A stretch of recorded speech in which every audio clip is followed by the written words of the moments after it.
वे दोनों स्टेशन से टैक्सी पकड़ी और घर की ओर रवाना हो गईं। सोनिया ने जानबूझकर टैक्सी वाले से उस भूतिया होटल वाले रास्ते से जाने को कहा, क्योंकि वह नेहा को होटल दिखाना चाहती थी।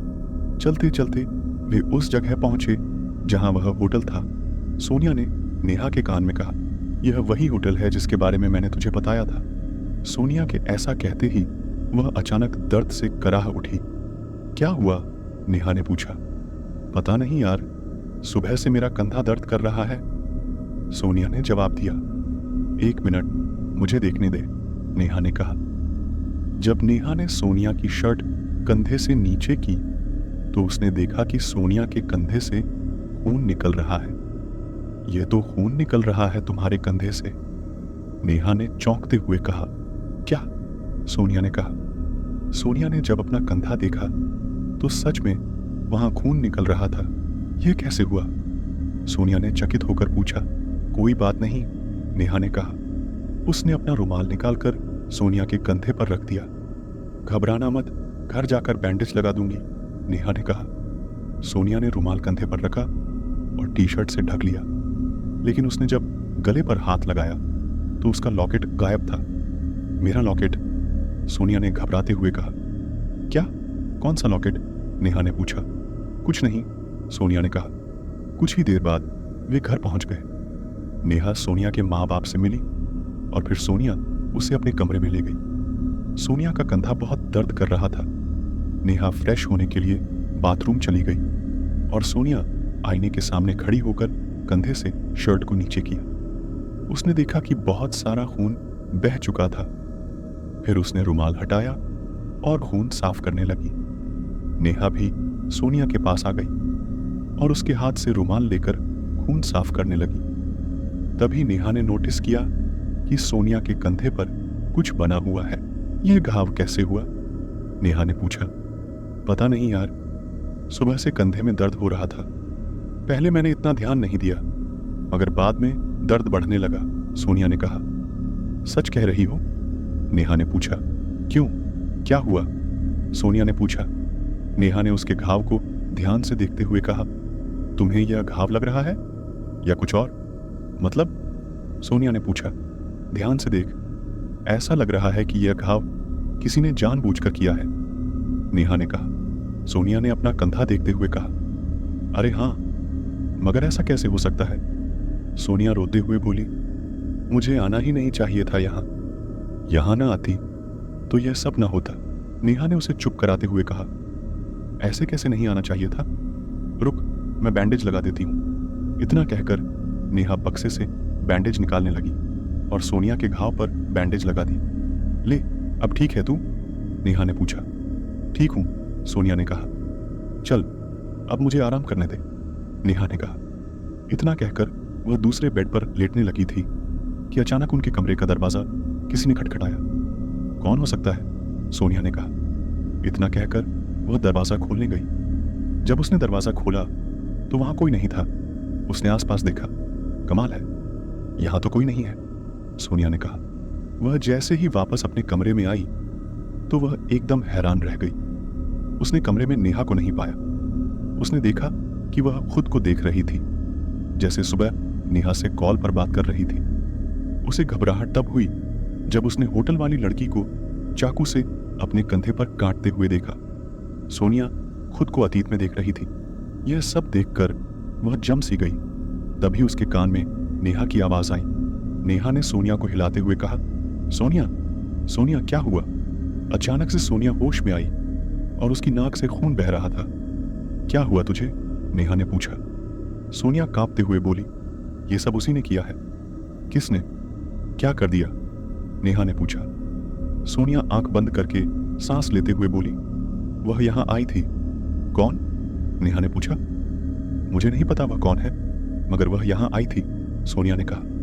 नेहा समझ गई कि सोनिया ने कुछ अजीब देख लिया है। सोनिया को संभालते हुए नेहा ने कहा, कोई बात नहीं, रिलैक्स। नेहा पानी लेकर आई और सोनिया को पानी पिलाया। सोनिया पानी पीते हुए बोली, तुम ठीक कह रही थी, यह घाव अपने आप नहीं हुआ, उसने यह किया है। नेहा ने कहा, तू पहले रिलैक्स हो जा, बाकी बातें बाद में कर लेंगे। सोनिया बोली, हमारे पास वक्त बहुत कम है। नेहा, हमें जल्दी से कुछ करना होगा, वरना बहुत बड़ी मुसीबत आ सकती है। नेहा ने सोनिया को बिस्तर पर लिटाते हुए कहा, ठीक है, हम कल से ही उस होटल के बारे में जानकारी इकट्ठा करना शुरू कर देंगे। कोई तो होगा जो हमारी मदद कर सकेगा। सोनिया रिलैक्स होकर आंख बंद करके बोली, काश कोई ऐसा मिल जाए जो हमारी मदद कर सके। नेहा, चल सो जा, मुझे भी नींद आ रही है। इतना कहते ही उसने टेबल लैंप बंद कर दी। अगली सुबह सोनिया उठी और फ्रेश होने के लिए बाथरूम चली गई।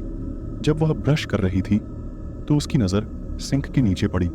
वहां पर उसका लॉकेट गिरा हुआ था। उसने वह लॉकेट उठाया और जल्दी से पहन लिया। जब वह फ्रेश होकर बाहर आई तो देखा कि नेहा अभी भी सो रही थी। सोनिया ने कहा, नेहा उठ जा, टाइम देख कितना हो गया है। नेहा ने सुस्ती में कहा, थोड़ा और सोने दे यार। सोनिया नीचे चली आई और देखा कि वहां सभी चाय पी रहे थे। सोनिया की मां ने पूछा, उठ गई बेटी? सोनिया ने जवाब दिया, हाँ मॉम। इतना कहते हुए उसने चाय की केतली ली और अपने कप में चाय डालकर पीने लगी। सोनिया की मां ने फिर पूछा, नेहा अभी तक नहीं उठी? सोनिया ने कहा, हाँ, शायद कल के सफर में थक गई होगी। सोनिया ने कुछ सोचा और अपनी मां से सवाल किया, मॉम, भूत प्रेत आत्माएं सच में होती हैं? सोनिया की मां कुछ बोलने वाली थी, तभी सोनिया के पिता बोले, ऐसा कुछ नहीं होता, सब फालतू की बातें हैं। सोनिया ने फिर पूछा, पक्की बात है? सोनिया के पिता ने हंसते हुए कहा, क्यों, क्या तुमने कोई भूत प्रेत देखा है? सोनिया ने कहा, नहीं, ऐसा कुछ नहीं। इतने में नेहा वहां आ गई। सोनिया ने उसके लिए चाय का कप भरा और नेहा को दिया। नेहा ने कहा, थैंक्स। सोनिया ने कहा, मॉम, आज मैं और नेहा बाहर घूमने जा रहे हैं। सोनिया की मां ने पूछा, कहाँ जा रहे हो दोनों? सोनिया ने नेहा की तरफ देखते हुए कहा, हम। सोनिया की मां ने कहा, ठीक है, मगर ध्यान रखना। सोनिया ने कहा, ठीक है मॉम, आई लव यू। इतना कहते हुए सोनिया नेहा को लेकर वहां से चल पड़ी। सोनिया की मां ने कहा, मगर उसे चाय तो पीने दो। नेहा ने कहा, कोई बात नहीं आंटी, मैं बाद में पी लूंगी। सोनिया ने नेहा को घर से बाहर लेकर आई। नेहा ने पूछा, कहाँ ले जा रही हो मुझे? सोनिया ने कहा, वहीं जहां से शुरुआत हुई थी। नेहा ने पूछा, क्या मतलब? सोनिया ने कहा, तू कुछ मत पूछ, बस कोई टैक्सी देख। उन्होंने टैक्सी पकड़ी और चल पड़े। नेहा ने फिर पूछा, तू बता दो सही, हम जा कहाँ रहे हैं? सोनिया ने कहा, थोड़ा इंतजार कर, सब पता चल जाएगा। सोनिया ने टैक्सी ड्राइवर को उस महिला का पता बताया जिसने उसे भूतिया होटल से बचाया था। वे उस महिला के घर पहुंच गए। सामने महिला अपनी पोती के साथ खेल रही थी। सोनिया ने दरवाजा खटखटाया। महिला की नजर सोनिया पर पड़ी। महिला ने कहा, बेटी तुम, आओ अंदर आओ। सोनिया ने कहा, आंटी कैसे हो आप? महिला ने कहा, बस ठीक हूं, बताओ क्या लोगी, चाय या कॉफी? सोनिया ने कहा, नो थैंक्स। नेहा ने बीच में कहा, आंटी मेरे लिए एक चाय ला दो। सोनिया ने नेहा को घूरते हुए देखा। महिला ने अपनी बहू को आवाज लगाई, रंजन जरा एक कप चाय बना देना। रंजन ने कहा, जी माँ, बस अभी लाई। महिला ने कहा, आओ बैठो बेटी। सोनिया को अपने पास बैठाते हुए महिला ने कहा, बेटी कैसा आना हुआ? सोनिया ने कहा, आंटी मुझे उस जगह, उस होटल के बारे में कुछ बताइए। महिला ने कुछ सोचते हुए कहा, पूछो, क्या पूछना चाहती हो? सोनिया ने कहा, वह होटल किसका है? मतलब उस जगह का मालिक कौन है? क्या आप इसके बारे में कुछ जानती हैं? महिला ने कहा, हाँ मैं जानती हूं। वह होटल आदित्य चौधरी नाम के बिजनेसमैन ने बनवाया था। सोनिया ने पूछा, अब वह कहाँ है? महिला ने जवाब दिया, वह इस दुनिया में नहीं है। सोनिया ने आश्चर्य से पूछा, दुनिया में नहीं है? महिला ने कहा, हाँ, कहते हैं कि उसके साथ भी कुछ अजीब वारदात घटी थी। उसके बाद सभी ने उस जगह जाना छोड़ दिया था। एक दिन वह उस होटल में गया और दोबारा वापस नहीं आया। नेहा ने पूछा, आपको यह सब कैसे पता? महिला ने कहा, क्योंकि मैं उस वक्त होटल के मैनेजमेंट स्टाफ की मेंबर थी। नेहा और सोनिया ने एक दूसरे की ओर हैरानी से देखा। नेहा ने पूछा, क्या आप वहां काम करती थीं? महिला ने कहा, हाँ, मैं वहां काम करती थी। सोनिया ने पूछा, तो क्या आपने भी वहां कुछ अजीब चीजों को महसूस किया था? महिला ने कहा, हाँ, और तुम्हारे साथ जो कुछ हो रहा है उससे मुझे कोई हैरानी नहीं है, क्योंकि वह मेरे साथ हो चुका है। सोनिया, आंटी, आपने तब क्या किया था? महिला, मुझे समझ नहीं आ रहा था कि मेरे साथ क्या हो रहा है। मैं रोज मंदिर जाया करती थी, क्योंकि वहां जाकर मुझे अच्छा महसूस होता था, और कुछ समय के लिए मेरे साथ यह सब होना बंद भी हो जाता था। सोनिया, फिर? महिला, वहां एक बुजुर्ग पुजारी जी पूजा करने आते थे। मैंने उन्हें यह सब बातें बताईं। तब उन्होंने मुझे यह लॉकेट दिया था जो इस वक्त तुम्हारे गले में है। उन्होंने मुझे 2 लॉकेट दिए थे। महिला ने अपने गले का लॉकेट दिखाते हुए कहा, सोनिया, आंटी, कुछ दिनों से हालात बिगड़ते जा रहे हैं। एक लड़की है जिसे मैंने पहले कभी नहीं देखा और ना ही मैं उसे जानती हूं, मगर वह बार बार मुझे दिखाई देती है जब यह लॉकेट मेरे पास नहीं होता। क्या आपको भी कोई लड़की दिखाई देती थी जब यह लॉकेट आपके पास नहीं होता? महिला कुछ सोचती हुई बेचैन सी हो उठी। सोनिया, आप कुछ बोल क्यों नहीं रही हैं?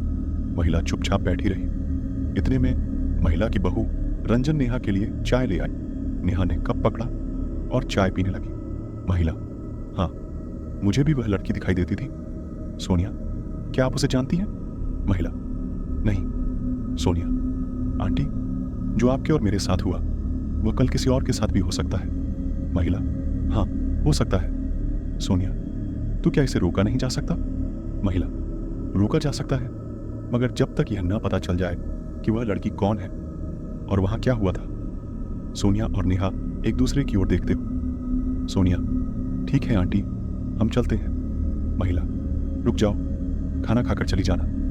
सोनिया, नो थैंक्स आंटी, घर पर मॉम डैड इंतजार कर रहे हैं। इतना कहकर वे दोनों वहां से चलने वाली थी कि सोनिया की नजर वहां दीवार पर लगी तस्वीर पर पड़ी। सोनिया, यह फोटो। महिला, यह उस होटल के पूरे स्टाफ की फोटो है जहां मैं काम करती थी। सोनिया ने फोटो में उस आदमी को देखा जो वहां उसे होटल में मिला था। वो चौंक गई। सोनिया, यह कौन है? महिला, अरे, यही तो आदित्य चौधरी है, उस होटल का मालिक। Sonia, oh my God. महिला, क्यों, क्या हुआ? सोनिया, कुछ नहीं। इतना कहकर वे दोनों वहां से चल पड़ी। घर पहुंचते ही सोनिया की मां, आ गई दोनों? सोनिया, हाँ मॉम। इतना कहकर वह नेहा के साथ ऊपर अपने कमरे में चली गई। नेहा, तू इतनी घबराई हुई क्यों है? सोनिया, मैं सोच रही हूं कि जो मेरे साथ हुआ वह किसी और के साथ ना हो, इसलिए इस राज्य का पता लगाना बहुत जरूरी है कि वहां क्या हुआ था। अचानक नेहा के फोन की रिंग बजी। यह नेहा के पापा दीपक चौहान का फोन था। दीपक, हेलो नेहा बेटी। नेहा, हाँ पापा। दीपक, कैसी हो बेटी, तुम ठीक से पहुंच गई थी? नेहा, हाँ पापा, आप बताओ कैसे हो, और मम्मी कैसी हैं? दीपक, बेटा, तुम्हारी माँ तुम्हारी फिक्र कर रही थी कि तुमने कॉल भी नहीं की वहां पहुंचकर। नेहा, वह पापा, मैं थक गई थी और आपको कॉल करना भूल गई। दीपक, चलो ठीक है, मगर अपना ख्याल रखना। नेहा, ओके पापा। दीपक, बाय बेटा। नेहा, बाय। उधर सोनिया अपने ही ख्यालों में खोई हुई थी। नेहा ने सोनिया को हिलाते हुए कहा, कहाँ खो गई हो महारानी? सोनिया, कुछ नहीं। नेहा, कुछ तो है, बता क्या खिचड़ी पक रही है तेरे दिमाग में? सोनिया, उसे रोकना होगा। नेहा अपना सर पकड़ते हुए फिर से शुरू हो गई। सोनिया, नहीं यार, मैं नहीं चाहती कि किसी और पर कोई मुसीबत आए। नेहा, मगर तू करेगी क्या? सोनिया, पता नहीं। इतना कहकर वह बेड पर बैठ गई। नेहा, चल, तू पहले आराम कर, फिर उसके बारे में सोचना। सोनिया, ठीक है। अगली सुबह नेहा और सोनिया बगीचे में छोटे छोटे बच्चों के साथ खेल रही थीं। वहां बहुत से बच्चे इकट्ठा थे क्योंकि संडे का दिन था। अचानक वहां एक गाड़ी आकर रुकी। ये राजेश की गाड़ी थी। राजेश गाड़ी से निकलकर एक पेड़ के नीचे बैठ गया और उसके पास कुछ फूल थे। सोनिया बच्चों के साथ मस्त थी। राजेश वहां बैठकर सोनिया को बच्चों के साथ खेलते हुए देखने लगा। नेहा ने राजेश को देख लिया और सोनिया का ध्यान राजेश की ओर दिलवाया। सोनिया राजेश को देखकर उसके पास गई। सोनिया, आप यहाँ? राजेश सोनिया को फूल देते हुए, this is for you. Sonia, oh thank you. Rajesh, आज संडे है तो मैंने सोचा आपसे मिल लूं। आप कल मेरे घर आई थी। सोनिया, हाँ, आंटी से मिलने गई थी, कुछ काम था उनसे। राजेश, मॉम ने बताया था कि आप किस काम से आई थी। सोनिया, वह मैं। राजेश, आंटी से बहुत बातें करती हो, अपने इस दोस्त से भी कुछ बातें कर लीजिए। सोनिया, जी। राजेश, क्यों? आप मुझे अपना दोस्त नहीं समझती? सोनिया, नहीं, ऐसी बात नहीं है। राजेश, तो आओ बैठो। सोनिया और राजेश बगीचे में एक साइड बैठ गए। नेहा बच्चों के साथ ही खेल रही थी। राजेश, सोनिया, मैं जानता हूं कि तुम मॉम के पास क्यों गई थी। उन्होंने मुझे कल सब कुछ बताया था। सोनिया हैरानी से, क्या बताया उन्होंने? राजेश, देखो, मेरी बात का बुरा मत मानना। जो तुम करना चाह रही हो उसका तुम पर कितना बुरा असर पड़ सकता है, ये कभी सोचा तुमने?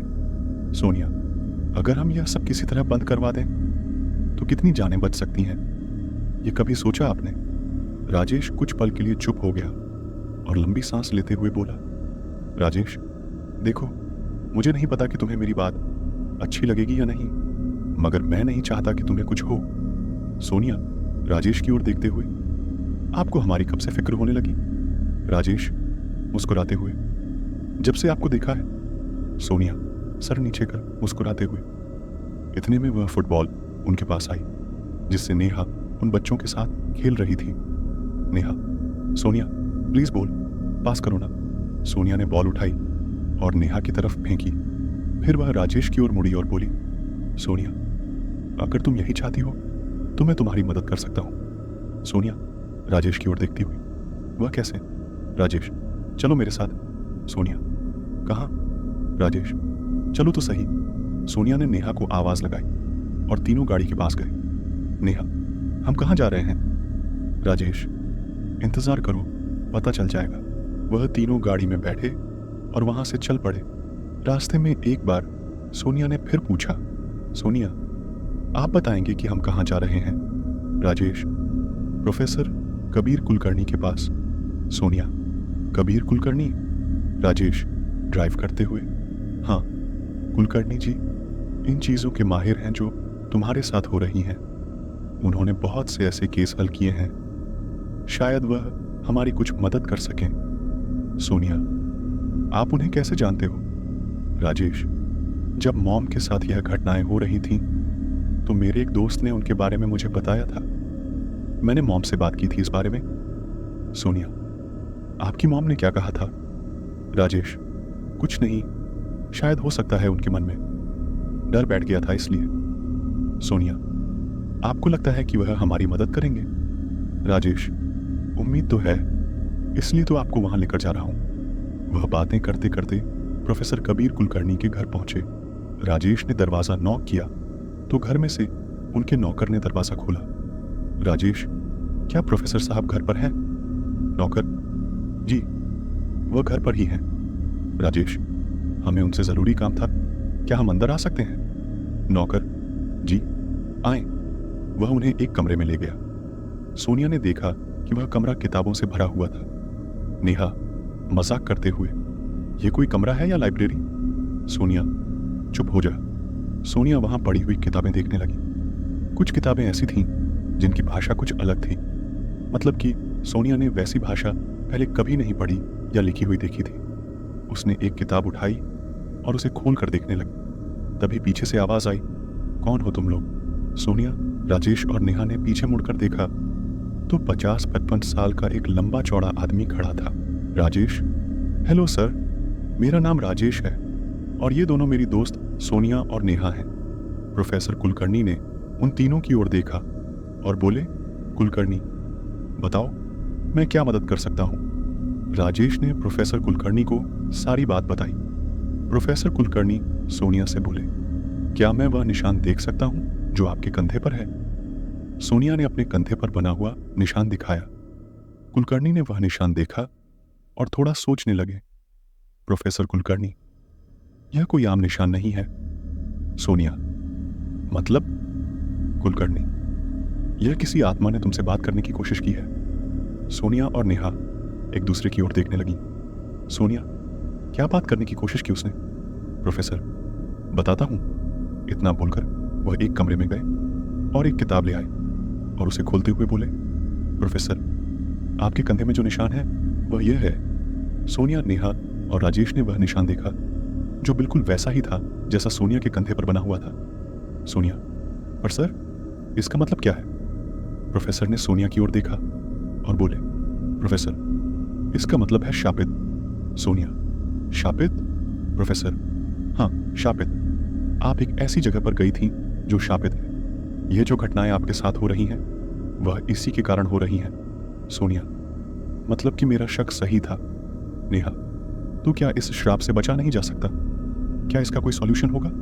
प्रोफेसर, उपाय है, मगर जब तक यह नहीं पता चलता कि वह आत्मा कौन है और क्या चाहती है तब तक कुछ नहीं किया जा सकता। सोनिया, यह सब हम कैसे पता लगा सकते हैं? प्रोफेसर, इस सवाल का जवाब आपको वहीं जाकर मिलेगा जहां से यह श्राप आपसे जुड़ा है। सोनिया, तो क्या मुझे फिर से वहां जाना पड़ेगा? प्रोफेसर चुप रहे, मगर नेहा बोली, नेहा कहीं नहीं जाएगी। सोनिया, मगर क्यों? कब तक हम ऐसे ही डरते रहेंगे? आज मेरे साथ हुआ, कल किसी और के साथ होगा।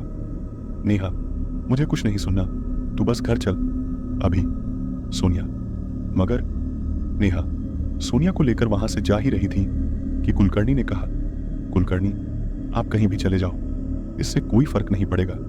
इस श्राप से आप तभी छुटकारा पा सकती हैं जब तक इसे खत्म नहीं किया जाता। सोनिया ने नेहा को रोका। सोनिया, मैं कहीं भी चली जाऊं? प्रोफेसर, हाँ, आप कहीं भी चली जाओ, आपकी जान को खतरा बना ही रहेगा। सोनिया, तो ठीक है, मैं जानना चाहती हूं कि उस जगह पर क्या हुआ था और मैं वहां जाऊंगी। सोनिया प्रोफेसर के पास आकर बोली, सोनिया, क्या आप मेरी इस काम में मदद करेंगे? प्रोफेसर, मैं तुम्हें बस रास्ता दिखा सकता हूं। सोनिया, मगर उसके साथ क्या हुआ यह हम कैसे जान सकेंगे? प्रोफेसर, वह भी पता चल जाएगा। फिलहाल आप घर जाइए और आराम कीजिए। सोनिया, राजेश और नेहा तीनों घर वापस आ जाते हैं और सोनिया के रूम में बैठे हुए होते हैं। तभी नेहा सोनिया से कहती है, नेहा, तुझे नहीं लगता कि तू पागलपन कर रही है? सोनिया, यह कोई पागलपन नहीं है, हो सकता है हमारे इस कोशिश से किसी और की जान बच जाए। मैं तो बस यही सोचकर यह सब कर रही हूं। नेहा चुप रही। तभी राजेश बोला, राजेश, मैं सोनिया से सहमत हूं। नेहा, आप तो सहमत होंगे ही, पता नहीं कौन सी खिचड़ी पक्की होगी तुम दोनों में जो वहां ले गए। सोनिया, चुप हो जा तू भी, जो मुंह में आता है बोल देती है। सोनिया राजेश से कहती है, सोनिया, आप इनकी बातों का बुरा मत मानिएगा, यह तो कुछ भी बोल देती है। राजेश हंसते हुए, कोई बात नहीं, अच्छा मैं चलता हूं, आप दोनों भी अब आराम करो। सोनिया, ठीक है। राजेश वहां से चला जाता है। अगली सुबह सोनिया जल्दी उठ जाती है, मगर नेहा अभी भी सो रही थी। सोनिया ने नेहा को उठाया और वे दोनों जल्दी से तैयार होकर नीचे आ गईं। नीचे सोनिया के पापा मम्मी चाय पी रहे थे। वे दोनों भी उनके पास बैठ गईं। सोनिया के पापा, आज कहीं जा रही हो? सोनिया, हाँ, आज हम कॉलेज के एक फ्रेंड से मिलने जा रहे हैं, सोनिया ने बहाना बनाते हुए कहा। नेहा बस चुपचाप चाय पी रही थी। सोनिया के पापा, अच्छा, कौन है वह? सोनिया, वह मेरे साथ कॉलेज में पढ़ती थी, बहुत समय से उसे नहीं मिली तो सोचा आज मिल लेती। सोनिया के पापा, अच्छा ठीक है, जल्दी से घर आ जाना और अपना ख्याल रखना। सोनिया, ठीक है पापा। इतना कहकर वह नेहा को लेकर बाहर बगीचे में बैठ गई। तभी नेहा ने कहा, नेहा, तूने मम्मी पापा से झूठ क्यों बोला? सोनिया, तुझे क्या लगता है अगर मैं सच बोल देती तो क्या वे मुझे प्रोफेसर कुलकर्णी से मिलने देते? इतने में वहां कार का हॉर्न बजा। ये राजेश की गाड़ी थी। उसने कार की खिड़की से उन दोनों को कार में बैठने को कहा। जब सोनिया कार में बैठने लगी तो उसने देखा कि राजेश की मां भी कार में बैठी हुई थी। सोनिया, आप? राजेश की मां, हाँ बेटी। सोनिया, आप भी हमारे साथ चलेंगी? राजेश की मां, हाँ, क्यों नहीं, मैं भी तुम्हारे साथ चलूंगी। सोनिया ने राजेश की ओर देखा तो राजेश ने सोनिया को रिलैक्स होने का इशारा किया। वे सभी गाड़ी में बैठ गए और वहां से चल पड़े। थोड़ी देर में वे प्रोफेसर कुलकर्णी के पास पहुंचे। प्रोफेसर कुलकर्णी तब अपने घर के बगीचे में फूलों को पानी दे रहे थे। सोनिया, नेहा, राजेश और राजेश की माँ उनके घर के ड्राइंग रूम में बैठकर उनका इंतजार करने लगी। सोनिया ने वहां एक किताब पढ़ी देखी और उसे बोलकर पढ़ने की कोशिश करने लगी। सोनिया ने पहली बार ऐसी भाषा की किताब देखी थी। वह किताब को पढ़ने की कोशिश कर ही रही थी कि अचानक उसके पीछे से आवाज आई, इसे तुमसे नहीं पढ़ी जाएगी। जब सोनिया ने पीछे मुड़कर देखा तो वहां प्रोफेसर कुलकर्णी खड़े थे। वे उसके पास आए और सोनिया के हाथ से वह किताब लेते हुए बोले, अभी तुम इसे नहीं पढ़ सकती, मगर सीख जाओगी और यही तुम्हारे काम भी आएगी। सोनिया, मगर यह किताब किसकी है? मेरा मतलब इसमें क्या लिखा है? प्रोफेसर, आओ बताता हूं। सभी प्रोफेसर कुलकर्णी के साथ चल पड़े और उन्हें एक कमरे में ले गए। वहां एक गोल दायरे में दिए जल रहे थे। प्रोफेसर, क्या तुम जानना चाहती हो कि वहां क्या हुआ था? सोनिया, हाँ। प्रोफेसर, सोच लो, तुम्हारी जान भी जा सकती है। सोनिया, ऐसे डर डर कर भी जीना नहीं चाहती मैं। प्रोफेसर, ठीक है, वहां क्या हुआ था उसके बारे में जानने के लिए यह किताब तुम्हारी मदद करेगी। सोनिया, मगर मैं इसे। प्रोफेसर, इसे कैसे पढ़ना है वह मैं तुम्हें बताऊंगा। सोनिया, ठीक है। प्रोफेसर कुलकर्णी सोनिया को वह किताब पढ़ने का तरीका बताने लगे। राजेश, उसकी माँ और नेहा बस उन्हें देख रहे थे। कुछ देर बाद प्रोफेसर कुलकर्णी ने सोनिया को सोचते हुए कहा, यह किताब तुम्हें अकेले में किसी कमरे में पढ़नी पड़ेगी। उस वक्त तुम्हारे साथ कोई नहीं होगा। हम सब कमरे के बाहर तुम्हारा इंतजार करेंगे। सोनिया, ठीक है। तभी नेहा सोनिया के पास आई। Neha, all the best. Sonia मुस्कुराते हुए, थैंक्स। सभी वहां से बाहर चले गए। सोनिया ने लंबी सांस ली और नीचे बैठ गई। उसने किताब का पहला पन्ना खोला और पढ़ने लगी। वह किताब पढ़ ही रही थी कि अचानक धीरे धीरे उसे कमरे में धुंध छाने लगी, मगर उसने पढ़ना जारी रखा। तभी कमरे में इतनी धुंध छा गई कि सोनिया को कुछ दिख नहीं रहा था। वह खड़ी हो गई और उसने अपनी आंखें बंद कर ली। कुछ देर बाद उसने अपनी आंखें खोली तो उसने खुद को एक भूतिया होटल में पाया, मगर उस वक्त होटल में बहुत चहल पहल नजर आ रही थी। सभी अपनी मस्ती में डूबे हुए थे। सोनिया ने लोगों से बात करने की कोशिश की, मगर कोई भी उसकी बात सुन नहीं पा रहा था। वह चलते चलते होटल में एक जगह पहुंची।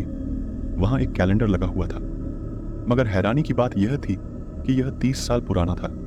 इतने में एक वेटर सोनिया के आर पार से गुजर गया।